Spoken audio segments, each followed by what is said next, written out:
Melyssa Ford is not like other women. I mean, there's a common thread that runs through female nature, but I'm speaking more on the level of her privilege. You see, Melyssa has been attractive all her adult life, and for most of that time, she's at a level of fame.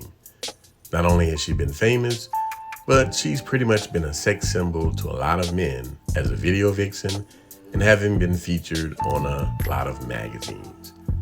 In that regard, she's not like other women.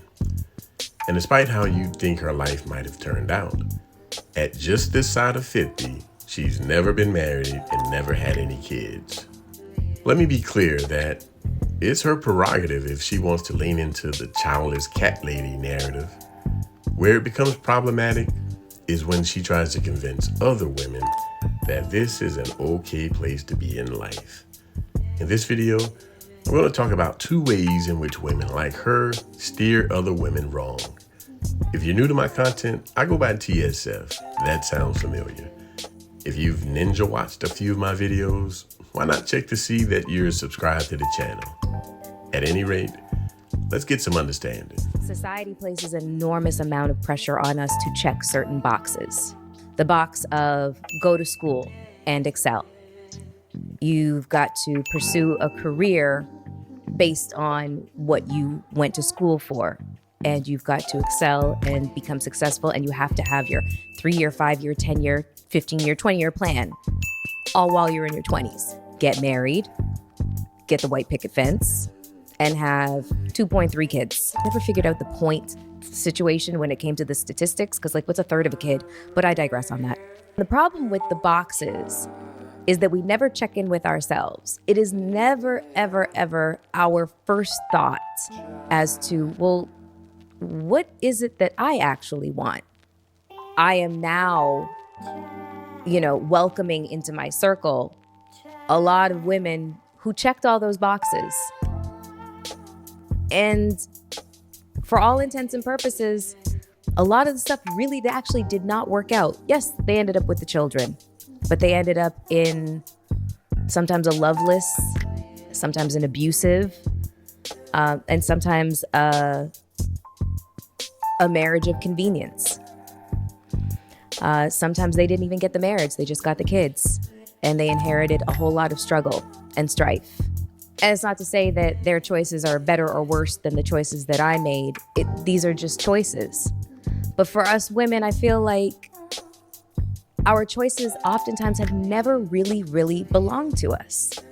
And when we have tried to exert our sense of independence, we are shamed for it. So here she's talking about life choices for women. In spaces like these, we point out that women need to get the bigger parts of their life figured out quicker than men, generally speaking. Every young woman needs to ask themselves what it is they ultimately want out of life. And once they figure that out, they need to lock in with laser focus to make that happen.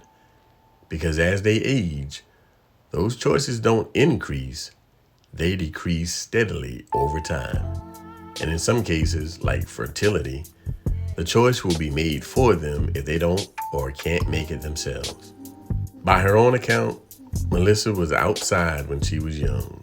She took full advantage of her beauty and popularity, and she ran it up.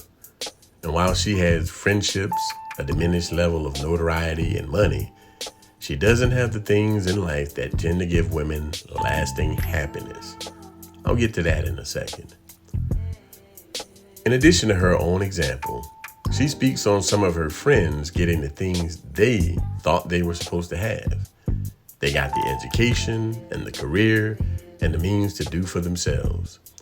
She said some of them either got married and had kids or just had the kids. And all the while, they're still not happy. This begs a few questions.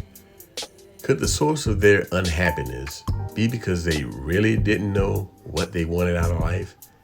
Could it be that they chose a path that was recommended to them by someone else? Who told them that trying to have it all in the form of education, the career, the marriage, the 2.3 kids was the way to get most out of life? Could it be that women from the previous generation planted those seeds in their mind? Might the older women have encouraged them to hold off on getting married and having kids until later, but instead focus on getting an education and a career in the field of their major? Because on the surface, it sounds good. What woman wouldn't want to be educated, successful in her career, and able to do for herself, not depending on anyone else? Then, when they're ready, they can decide to go and get married to a provider man who will sustain their lifestyle and sit her down while she has the 2.3 kids. It all sounds good in theory until you try to work out the logistics. The truth is, this path presupposes that several things running concurrently will go off as planned. And in theory, it always works, of course. That same path also does not account for what may come along with these life choices.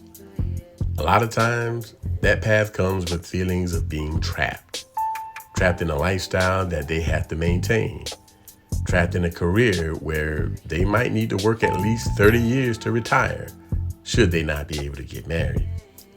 In some cases, trapped with crushing student loans. And don't get me started on the dating scene after a woman has left their prime. During other segments of her podcast, she speaks about meeting the 2.5 guys who proposed to her. One common thread through her descriptions were on superficial things like looks, how they made her feel, and how everyone else responded to them.